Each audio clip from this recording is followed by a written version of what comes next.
Salut tout le monde, aujourd'hui je reviens pour une vidéo où il faut absolument que je vous parle. Honnêtement ça me plaît pas du tout de devoir faire cette vidéo, mais je sais que je dois faire cette vidéo parce qu'il y a un message hyper important par rapport à tous les événements qui se sont passés. Pour ceux qui ont vu le titre, pour ceux qui connaissent l'histoire, qui ont lu l'article BuzzFeed, vous devez être en train de vous dire comment ça se fait que tu sois pas en train de fêter le fait qu'ils soient en détention, le fait que les médias s'y soient enfin intéressés et qu'ils n'aient plus le droit d'approcher des jeunes, des mineurs dans l'avenir. C'est vrai qu'hier quand j'ai vu qu'il y avait enfin un point final qui avait été mis à cette histoire, j'étais hyper content, enfin on était tous hyper contents. Je vous promets, j'avais les larmes aux yeux quand j'ai lu l'article. J'arrivais pas à croire que tout ce qu'on a fait, ça a enfin pu mettre fin à cette histoire malsaine, à cette personne qui était toujours en liberté, qui avait le droit de parler à des mineurs. Bref, pour ceux qui comprennent pas l'histoire, j'y passerai après. Tous les articles dont je vais parler, tous les noms dont je vais parler, tout sera en barre d'infos, donc au fur et à mesure que je raconterai toute cette merde, n'hésitez pas à cliquer en barre d'infos si vous voulez avoir plus d'infos. Hier quand j'ai lu l'article BuzzFeed, j'avais vraiment les larmes aux yeux, enfin j'étais hyper content, on était tous émus, c'est-à-dire Oria, Léa, Alexandre, Théo, Victoria, Luna, Guillaume, avec qui on a passé des soirées acharnées à essayer d'agir. Je pense que toutes les personnes qui connaissaient l'histoire, qui n'arrivaient pas à concevoir qu'ils soient toujours en liberté, les victimes, les personnes qui ont aussi essayé d'agir, mais dont je connais pas forcément les noms, on a tous été soulagés hier quand on a su qu'il était en détention, quand on a su que l'histoire était enfin médiatisée et que maintenant c'était mort pour lui, le fait de contacter des jeunes, puis soulagé que ça soit fini, mais d'une autre partie ça m'horrifie toujours autant le fait que ça ait pu arriver, qu'il y ait énormément de gens qui connaissaient l'histoire, qui n'ont pas agi, de gens qui ont fermé les yeux, et surtout de tous ces jeunes qui ont été traumatisés par ces messages qu'il a envoyés, par peut-être ces actes qu'il a fait. Je vous promets que cette vidéo je la fais, mais parce que je sais qu'il y a un message important. J'aimerais tellement vous faire une vidéo structurée, organisée, où j'arrive à parler normalement, mais c'est vrai que c'est pas facile. Vous vous rappelez de tous ces témoignages de jeunes, de gamins qui ont reçu des propositions sexuelles d'un mec de 30 piges, qui se sont fait manipuler, toute cette histoire qui me donne envie de vomir. Je suis obligé de faire cette vidéo pour partager un message, je suis obligé de raconter toute l'histoire, même si elle est horriblement glauque. Parce que je sais qu'il faut sensibiliser tous ces jeunes qui me suivent. Je sais que j'ai plus de 1/3 des personnes qui me suivent qui ont entre 12 et 18 ans. En écoutant cette histoire, même si elle est horriblement glauque et ça m'horrifie d'en parler, je sais que ça va faire que certaines personnes font attention avec qui elles parlent. Je pense que sans plus tarder, je devrais passer à l'histoire. Avant de commencer cette histoire, il faut que je vous prévienne que c'est une histoire qui est horriblement glauque. Il y a eu énormément de victimes. C'est vraiment ce genre de truc qui vous empêche de dormir la nuit. Moi, j'arrivais pas à dormir, je pensais à comment cette personne pouvait être encore en liberté.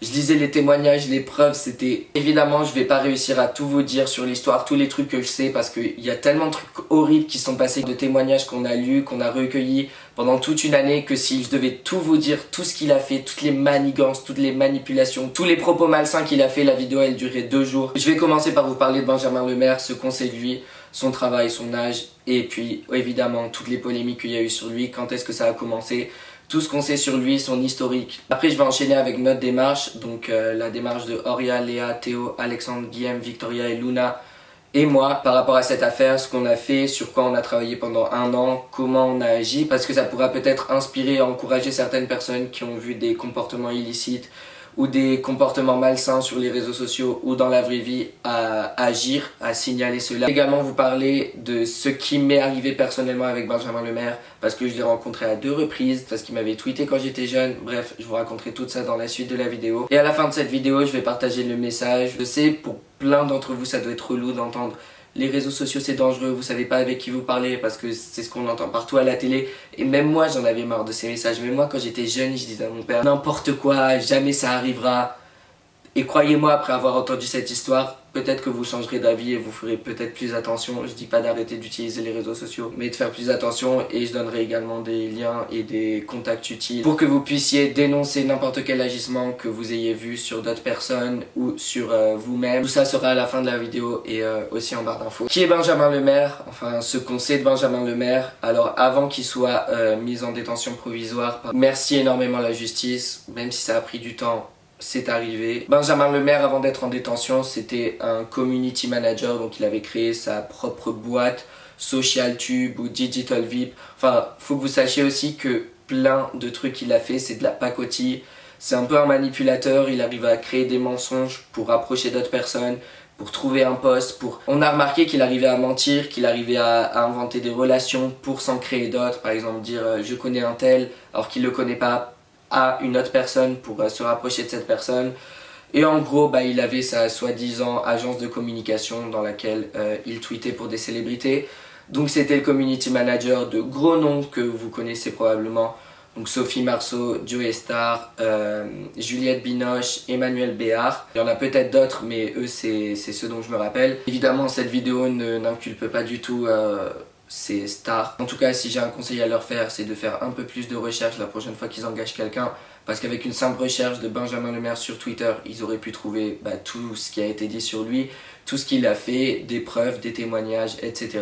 Surtout quand on engage quelqu'un sur les réseaux sociaux, je trouve ça un peu logique de faire des recherches de cette personne sur les réseaux sociaux. Le fait que Benjamin Lemaire ait travaillé avec ces stars, ça a permis de faire les gros titres dans les médias, c'est-à-dire avertir le maximum de gens du danger de cette personne. Le but de toute la démarche qu'on a fait, donc avec les noms que j'ai cités avant et que je n'arrêterai pas de citer dans cette vidéo, parce que sans ces personnes, rien n'aurait été fait. On avait un groupe qui était formé de Léa, Oria, Alexandre, Guillaume, Victoria, Luna, Théo et moi. Et notre but c'était que la justice rentre en jeu, que les médias rentrent en jeu aussi, parce que un jour ou un autre il sera peut-être relâché.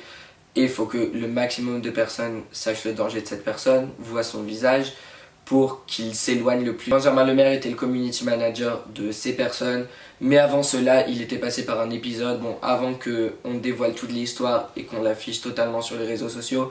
C'était un pseudo manager de youtubeur, il avait créé sa pseudo agence de communication et utilisé ça pour approcher des youtubeurs, des jeunes youtubeurs qui ont entre 12 et 16 ans pour la majorité, enfin les gens dont on a su qu'il avait créé un contact avec. Même si je pense que vous avez un peu compris le lien entre les trucs, je vais vous expliquer tout depuis le début pour que vous compreniez en quoi son agence de communication lui permettait d'exercer son comportement pédophile et totalement malsain. Beaucoup de gens vont dire pourquoi vous en avez pas parlé avant, sachant que ça faisait 1 an qu'on faisait une enquête. Alors déjà on en a un peu parlé sur les réseaux sociaux. Et de deux, on voulait pas parler de cette histoire avant que la justice s'en mêle. On voulait que quand l'histoire sorte, il y ait toutes les preuves, il y ait tout qui sorte, que la justice ait interféré. Avant qu'il ait trouvé cette technique pour approcher des mineurs qui était d'utiliser des youtubeurs qui cherchent à grandir sur YouTube, qui cherchent à avoir de plus en plus d'abonnés. Je sais pas quelle profession il exerçait ni qu'est-ce qu'il faisait. En tout cas, je sais juste qu'il avait son Twitter et qu'il n'arrêtait pas de faire des avances à des mineurs. Donc cela depuis 2010, on a réussi à avoir des témoignages de conversations Twitter avec lui depuis 2010. Et du coup on a une centaine de témoignages sur notre conversation, des screenshots de conversations entre Benjamin Lemaire et des mineurs extrêmement choquants. Donc on a des milliers de screenshots, également de tweets qu'il a tweetés à connotation pédophile. Certains peuvent être considérés comme de l'humour noir, même si après quand on sait ce qu'il est, on découvre clairement que c'est des vraies pensées pédophiles qu'il a dans la tête. Il a tweeté en 2010 « Amazon interdit la vente du guide du pédophile de l'amour et du plaisir. Ça aurait probablement été la nouvelle Bible des... la Bible quoi. » Il y a carrément une photo de son sexe qui a été envoyée en DM. C'est dégueulasse. Où il envoie des messages, il dit « Est-ce que je peux voir tes fesses ?» La personne répond non avec des emojis peur. « Tu veux rien montrer du tout ?» Non. Dommage, j'ai hyper envie là. Si vous saviez tous les screenshots qu'on a de conversations entre des mineurs et lui, je pense que vous hallucineriez. Honnêtement, quand vous lisez ça et quand vous savez qu'une personne reste en liberté après avoir dit ça à des mineurs, à des gens qui n'ont rien demandé, des gens qui ont 13 ans alors que le mec a 30 piges aussi, ça faut que je le dise au début, Benjamin Lemaire, en 2016, il a 31 ans. Et il contactait des gens qui avaient entre 13 et 15 ans. Je peux pas vous dire tous les screenshots qu'on a eu, tous les témoignages qu'on a reçus et toutes les preuves qu'il y a dans ce dossier, parce que la vidéo durait plus de 2 journées, ça traumatiserait énormément de personnes. On n'arrive pas à voir que c'est réel, que ça arrive vraiment. Et quand il y a des personnes qui viennent te parler, qui ont 15 ans, qui t'envoient des screenshots qu'un mec de 31 ans leur a envoyé des avances sexuelles ou autres, je vous promets que vous vous rendez compte qu'Internet c'est extrêmement dangereux. La personne qui avait reçu ces messages s'est exprimée sur les réseaux sociaux. En tout cas que je sache, il a été 3 fois en trending topic dans les dernières années. Et là une 4e hier, vu que l'article est sorti, etc. Mais enfin la 4e est la bonne, c'est la fois où il a été... où la justice s'en est chargée. Et du coup avant c'était par Twitter qu'il exerçait son comportement pédophile, qu'il arrivait à trouver des mineurs, etc. Et encore avant Twitter, en faisant nos recherches et notre enquête, je vais vous expliquer après comment on a fait notre enquête, on a trouvé qu'il avait déjà été jugé à Nanterre, donc il avait été interdit de travailler avec des mineurs, ce qu'il a fait par la suite, parce qu'il avait pris des photos avec des mineurs torse nu ou autre. Je suis pas sûr de la localisation, si c'était exactement Nanterre ou si c'était à Troyes, bref. Et du coup, il avait été interdit par la justice de travailler avec des jeunes. Et qu'est-ce qu'il a trouvé? YouTube. YouTube, c'est-à-dire un milieu qui est législativement assez flou. Il n'y a pas tellement d'informations par rapport au milieu de YouTube, c'est pas comme la télé où tout est bien cadré. Ici, tout est un peu vague. Contrat, par exemple, il y a des jeunes qui signent des contrats sans même que leurs parents le sachent. Déclarer les revenus, à quel âge on peut réellement commencer à faire des vidéos, comment ça marche cette monétisation, les opérations commerciales, etc. Toutes ces informations sont certainement encadrées par des lois, etc. Mais ça reste un milieu nouveau et c'est également un milieu où il y a des gros youtubeurs qui ont énormément d'abonnés qui font rêver les plus jeunes et les jeunes se disent j'aimerais bien être comme cette personne, j'aimerais bien avoir autant d'abonnés, pourquoi pas essayer, etc. Du coup, il y a beaucoup de gens qui s'inscrivent sur YouTube juste pour avoir des abonnés, pour être connus, etc.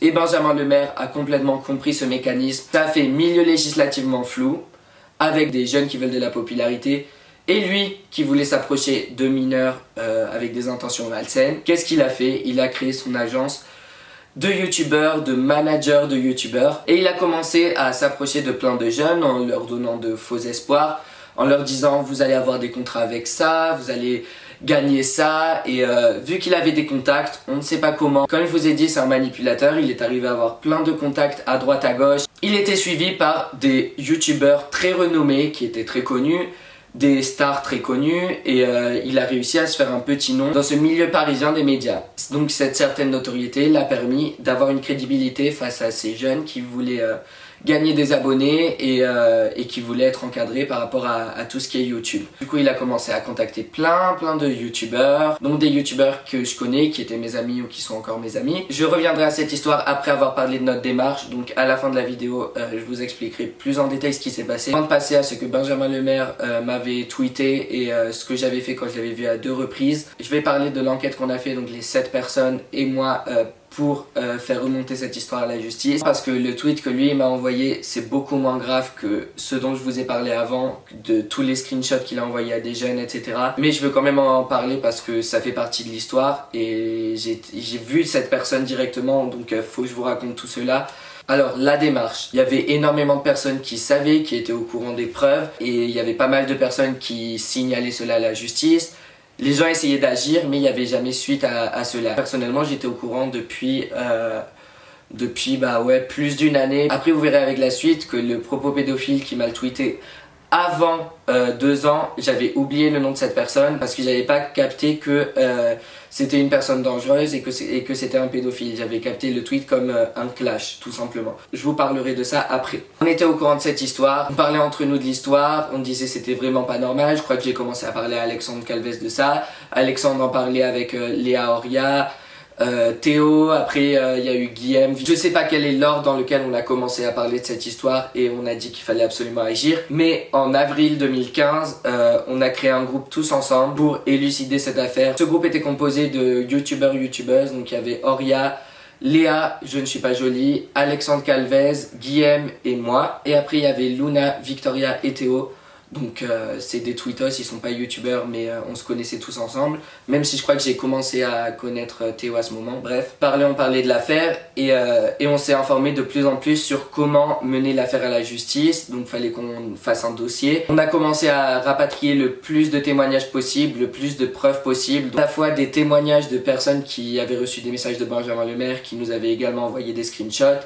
Des propos que Benjamin Lemaire avait lui-même tweetés, des propos pédophiles, etc. Et des posts que Benjamin Lemaire avait lui-même publiés sur son blog, d'autres réseaux sociaux ou autres. Et en faisant des recherches sur Benjamin Lemaire, on trouvait des photos avec des jeunes, des témoignages sur des forums qui dataient d'avant Twitter, etc. Et c'était vraiment horrible de découvrir tout ça.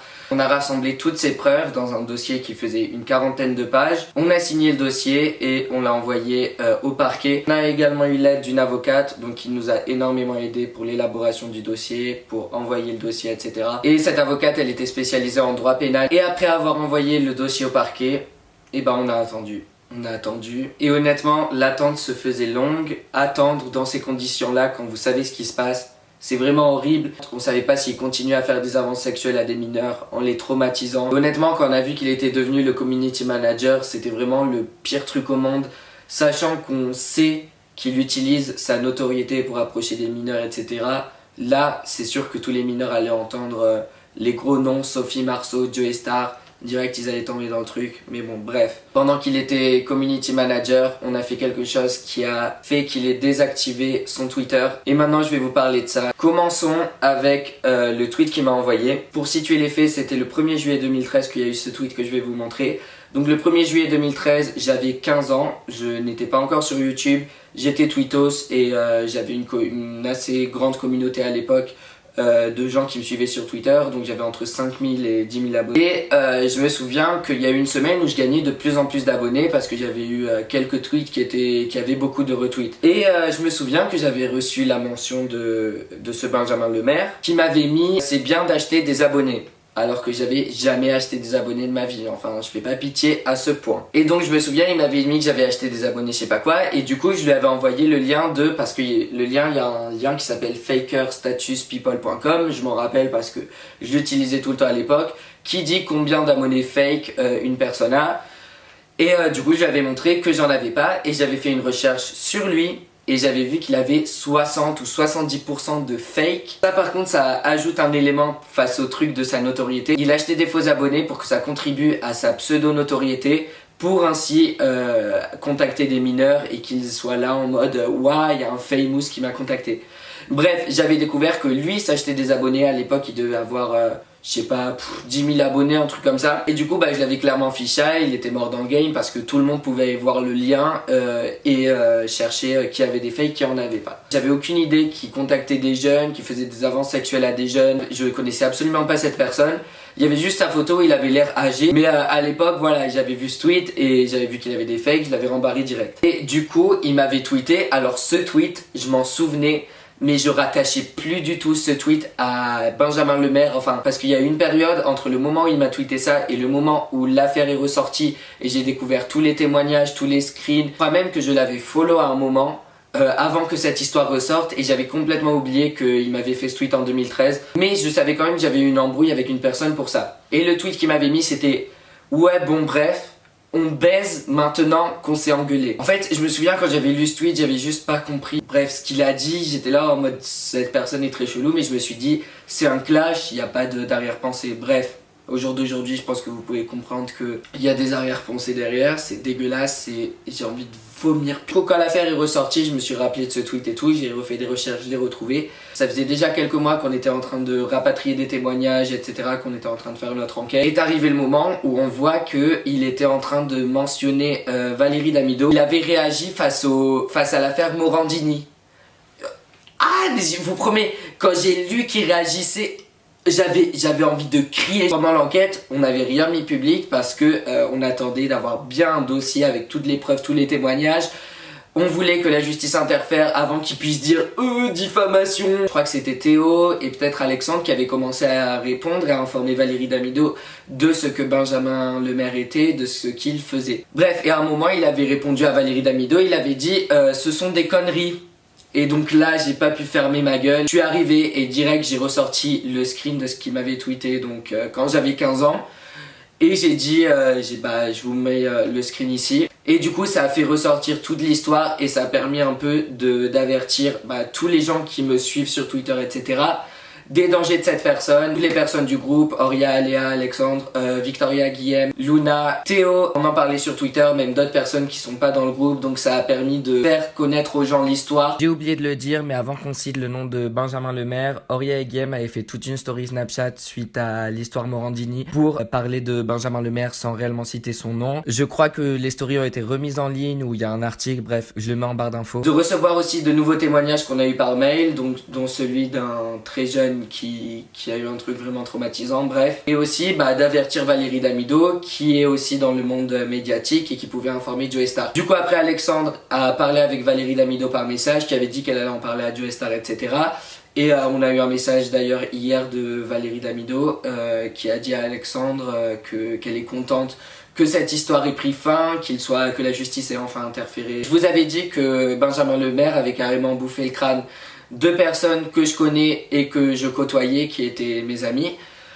Et bref, ces deux personnes, je sais pas pourquoi, enfin, elles sont tombées dans le jeu de Benjamin Lemaire. Benjamin Lemaire ont vu que c'est des personnes qui voulaient avoir un peu une opération, qui avaient besoin d'être un peu encadrées par rapport à YouTube, pour des projets, etc. Et il les a pris sous son aile. On sait quels sont les intérêts derrière maintenant. Et du coup, ces deux personnes, j'avais l'impression qu'elles étaient complètement embrigadées par Benjamin Lemaire, parce qu'elles étaient au courant. Elles étaient au courant de ce qu'il disait, de ce qu'il avait dit. Et même une de ces deux personnes était victime de messages de Benjamin Lemaire qui lui avait proposé de prendre une douche avec. Donc voilà, la gravité est très élevée. C'est des personnes jeunes, et quand on est jeune, on est influençable. Ils sont tombés dans l'emprise de quelqu'un qui est manipulateur et qui a des mauvaises intentions. On peut pas accuser ces deux personnes d'avoir fait quelque chose, d'avoir contribué parce qu'elles ont travaillé avec lui, parce que tout simplement elles sont victimes aussi. Même si elles ont été dans la défensive quand on a ressorti les screens et tout, vraiment c'était n'importe quoi, ça commençait à nous clasher et tout, alors que c'était pas du tout un clash, ça parlait d'agissements graves et tout. Si elles ont répondu comme ça, et elles le confirment aujourd'hui, c'est qu'elles sont tombées dans le panneau.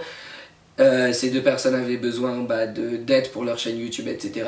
Et on fait ça. Bref, j'ai pas envie de citer ces deux youtubeurs parce que cette vidéo est pas du tout faite en mode drama, elle est faite pour avertir les gens des dangers d'internet. Suite à ça, tous nos tweets ont permis d'avertir plein de gens des dangers de Benjamin Lemaire.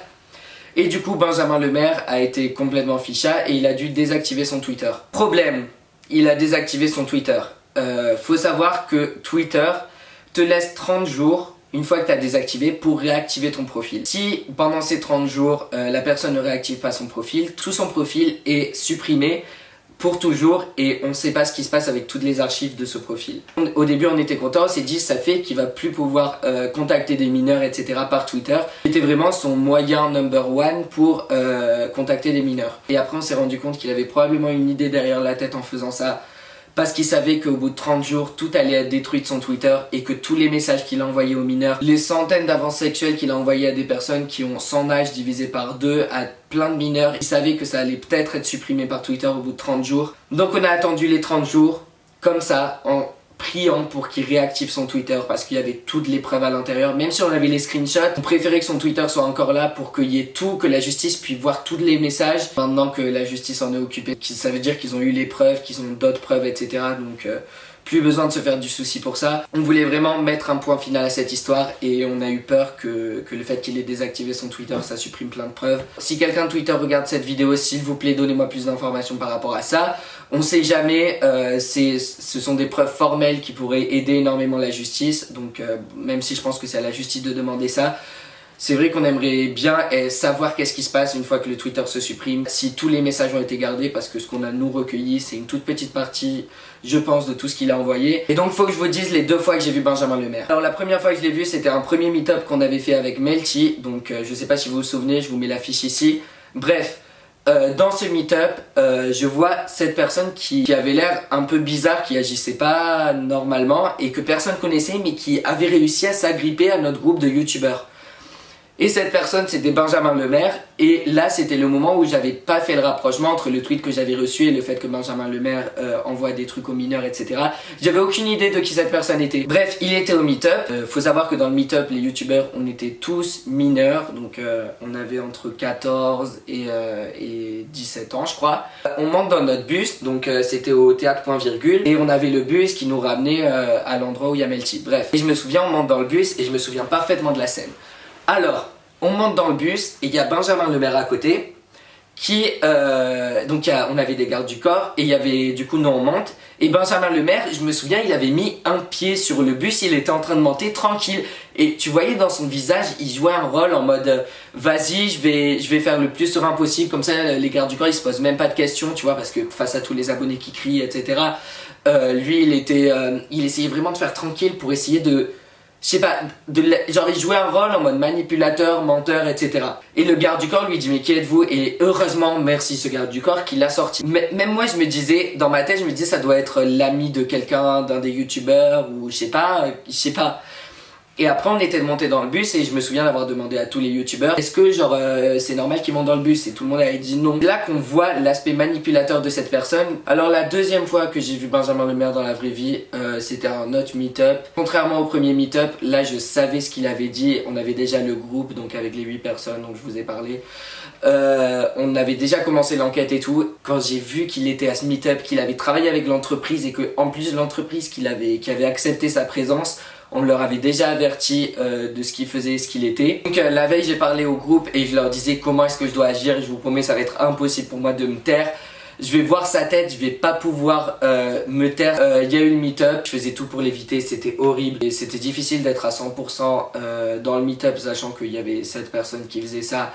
Et que je savais tout sur cette personne, tout ce qu'elle faisait. Toujours rester sous le choc que l'entreprise ait accepté sa présence alors qu'elle était au courant de ce qui se passait avec lui. Qui se demande pourquoi j'avais rien dit, c'est parce qu'on avait pris cette décision dans le groupe, parce qu'on était en train d'élaborer le dossier, d'avoir les témoignages, et c'était beaucoup plus judicieux de laisser la justice prendre la décision et pas de nous aller le confronter. C'est les petites anecdotes de quand j'ai vu Benjamin Lemaire dans la vraie vie, ce qu'il m'avait dit sur Twitter et tout. On a attendu jusqu'au 4 novembre, donc c'est quand l'article BuzzFeed est sorti. Et merci énormément BuzzFeed. Merci énormément à Jules Darmanin, donc c'est l'auteur de l'article. Pour une fois, cette histoire a été entendue, a été médiatisée. Après, il y a eu plein de différents médias, Le Point, L'Express, les Inrocks qui ont partagé l'histoire. Ce qui fait que même quand il sortira, elle sera connue d'un grand monde. Et en faisant des recherches Google dans le futur, même s'il sort, je pense que ça permettra à énormément de gens qui seront contactés sur les réseaux sociaux de trouver son nom, de trouver ce qu'il fait, ce qu'il a fait, et ainsi de pouvoir s'éloigner de cette personne. En barre d'infos, je vous mets l'article de BuzzFeed, donc c'est l'article le plus complet parce que c'est eux qui ont sorti l'histoire. Même si, comme je vous l'ai dit, je suis soulagé qu'il y ait eu un point final par rapport à cette histoire. Mais même s'il y a eu un point final, il y a quand même eu énormément de jeunes qui ont été traumatisés, qui ont reçu des messages horribles alors qu'ils avaient rien demandé. Et ça me trouble toujours autant qu'une personne comme Benjamin Lemaire ait pu être en liberté pendant 6 ans. Continuer à contacter des jeunes, qu'il y ait même des entreprises qui aient travaillé avec cette personne alors qu'elles savaient parfaitement ce qu'il avait fait, et j'ai pas envie de citer de nom mais ça me met hors de moi. Donc voilà, là j'ai raconté tout ce qui m'est venu à l'esprit pendant ce moment par rapport à l'histoire. Je pense que au moins vous avez une globalité de l'histoire. Comme je vous ai dit, je peux pas vous dire tout ce qui s'est passé parce que la vidéo durait des jours et des jours, et il y a tellement de trucs qu'on a reçus, tellement de messages, de screens qu'on a reçus pendant toute une année. Et en plus, une grande partie de ces screens en choqueraient certains, et c'est pas le but non plus. En tout cas, j'espère que vous l'avez compris, il faut faire vraiment très attention avec qui vous parlez sur internet. C'est des trucs que tout le monde dit, mais quand ça arrive dans la vraie vie, les mots et les phrases qu'on entend dans les médias en mode faites attention, vous savez pas qui se trouve derrière l'écran, et bah ces mots ils prennent vraiment un sens quand vous tombez dans une histoire comme celle-ci. J'ai vraiment envie que vous fassiez vraiment attention avec qui vous parlez. Je sais qu'une majorité d'entre vous le font déjà. N'ayez pas trop confiance en quelqu'un si vous l'avez pas vu, si vous n'avez pas skypé, si vous n'avez pas vu son visage. Et si vous êtes dans un cas où si vous avez été victime d'une personne à de mauvaises intentions, donc soit dans les réseaux sociaux, soit dans la vraie vie, même quelque chose qui n'ait rien à voir par rapport aux avances sexuelles qu'a pu faire Benjamin Lemaire ou à son comportement. Si vous êtes un mineur et que vous vous trouvez dans une situation où vous vous faites harceler, ou vous avez vu un comportement qui n'est pas normal ou autre, n'hésitez pas à vous mettre en contact avec les numéros que je vais vous donner et les sites que je vais vous donner. Donc déjà il y a le numéro 119, donc 119, c'est le service national de l'accueil de l'enfance en danger. Donc si vous êtes mineur, que vous êtes dans une situation dans laquelle un enfant ne doit pas se trouver, n'hésitez pas à appeler ce numéro. Les gens sont là pour vous aider, même si vous avez l'impression d'être seul. Les gens sont là pour vous aider, et ne banalisez pas s'il vous plaît quelque chose d'aussi atroce que par exemple l'histoire de Benjamin Lemaire, ou par exemple quelqu'un qui se fait harceler ou autre. Si vous êtes majeur également, s'il vous plaît, faites tout votre possible pour signaler tout comportement comme celui que j'ai raconté dans l'histoire, ou autre comportement où quelqu'un profite de la vulnérabilité d'un jeune, de mineur, etc. Et pour cela, il y a le site internet-signalement.gouv.fr. Donc le lien est en barre d'infos. Après, pour les jeunes, il y a également le numéro Net Écoute. Donc c'est le 08 00 200 000. Donc voilà, je vous le mets sur l'écran et en barre d'infos, ça sera plus facile que juste en l'écoutant. Également, il y a le site numéro/aide/enfance.fr qui regroupe tous les numéros que les mineurs doivent contacter s'ils se trouvent dans un problème de harcèlement ou autre. d'isolement, etc. Donc il y a tous les numéros qui sont là-bas. Donc s'il vous plaît, s'il vous arrive quelque chose, ne vous taisez pas, dites-le. Si vous êtes dans une situation dangereuse ou vous avez des questions sur la dangerosité de cette situation, si vous avez des doutes, etc., s'il vous plaît, contactez ces numéros et ces sites. Il y a des personnes qui sont là pour vous aider et vraiment, vous ne devez pas rester tout seul. S'il vous plaît, parlez. Donc s'il vous plaît, communiquez et également partagez le message à tous les gens de votre alentour. Si vous remarquez aussi un comportement illicite envers d'autres personnes, il faut que vous parliez à ces personnes, il faut que vous dénonciez ce qui se passe et partagez ce message au maximum aux gens que vous connaissez, etc. Si notre enquête n'était pas allée jusqu'à la justice et s'il y avait des personnes qui n'avaient pas porté plainte, qui n'étaient pas allées parler au service de l'ordre, Benjamin Lemaire serait toujours en train de contacter des mineurs, leur faire des avances sexuelles et autres trucs qui peuvent être très traumatisants. En tout cas, c'est la fin de cette histoire. J'espère que ça aura pu changer les mentalités de certaines personnes qui croient que sur internet tout le monde est gentil, parce que malheureusement c'est pas la vérité. Certes, vous trouverez des amitiés, vous trouverez plein de gens géniaux, mais faites attention, renseignez-vous, ne donnez pas trop d'informations quand vous ne connaissez pas à 100% la personne. Enfin, si vous voyez vraiment un comportement qui est bizarre, s'il vous plaît, faites attention. Là, moi je vous dis, prenez soin de vous. Je reviendrai dans d'autres vidéos, dans des sujets beaucoup plus positifs que celui-là. Je suis désolé si c'était pas une vidéo heureuse, si c'était pas des bonnes vibes, mais j'étais obligé de parler de cette histoire. En tout cas, je suis rassuré que Benjamin Lemaire soit en détention, que maintenant les gens connaissent son nom, mais j'ai peur pour d'autres personnes. Donc s'il vous plaît, prenez soin de vous, faites attention, contactez les numéros si besoin. Moi je vous dis à très bientôt, bye.